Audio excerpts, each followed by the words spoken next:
ఇయర్‌లో 365 డేస్ ఉంటే 360 డేస్ ఈ కూరగాయలు, ఈ ఆకుకూరలు తినే బతుకుతాము. మిగతా 5 రోజులు మాత్రం పండుగకో, పబ్బానికో ఎప్పుడో ఒక్కసారి నాన్ వెజ్ అయితే తింటాము. అది కూడా నేను తినను. మా అత్తమ్మ, మా ఆయననే తింటారు. నాకు చిన్నప్పటి నుంచి నాన్ వెజ్ అస్సలు అలవాటు లేదు. నాకు ఇంట్లో చికెన్ గానీ, మటన్ గానీ వండిర్రనుకో ఆ రోజు అన్నం తినకుండా ఉండేదాన్ని. అంత ఇష్టం లేదనమాట. బిఫోర్ మ్యారేజ్ మా అత్తమ్మ, మా ఆయన మంచిగా రెగ్యులర్‌గా తినేవాళ్ళు. ఆఫ్టర్ మ్యారేజ్ నన్ను తినమని ఫోర్స్ చేయకుండా నన్ను చూసి వాళ్ళు కూడా మానేసినారు.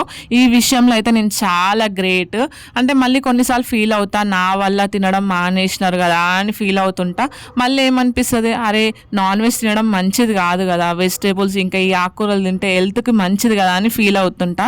ఏదేమైనా సరే నా కోసం మానేయడం అంటే చాలా గ్రేట్ అనమాట. నాకు నేను అంటే వాళ్ళు నా కోసం ఇట్లా సాక్రిఫైస్ చేస్తున్నారు కదా ఈ విషయంలో. ఇప్పుడైతే నేను మంచి రెసిపీ అయితే చూపిస్తున్నాను, మేతి చపాతి అనమాట. సో ఇది చాలా సింపుల్. ఎయిర్ గ్రోత్ కావాలనుకున్న వాళ్ళు, ఎయిర్ ఫాల్ అయ్యే వాళ్ళు ఈ చపాతీ తింటే చాలు, చాలా హెయిర్ గ్రోత్ ఉంటుంది, ఎయిర్ ఫాల్ తగ్గిపోతుంది అనమాట. అంతేకాకుండా ఎవరైతే న్యూ మామ్స్ ఉంటారు కదా ఫీడింగ్ ఇచ్చేవాళ్ళు, వాళ్ళు ఈ చపాతీ తింటే మిల్క్ ఎక్కువ ప్రొడ్యూస్ అవుతుంది అనమాట. ఈ చపాతీ చేయడం చాలా సింపుల్. మేతి పేస్ట్ చేసుకొని పిండిలో కలుపుకొని చపాతీలాగా చేసుకోవడం చాలా సాఫ్ట్ వస్తుంది, టేస్ట్ కూడా చాలా బాగుంటుంది. మీరు కూడా తప్పకుండా ట్రై చేయండి.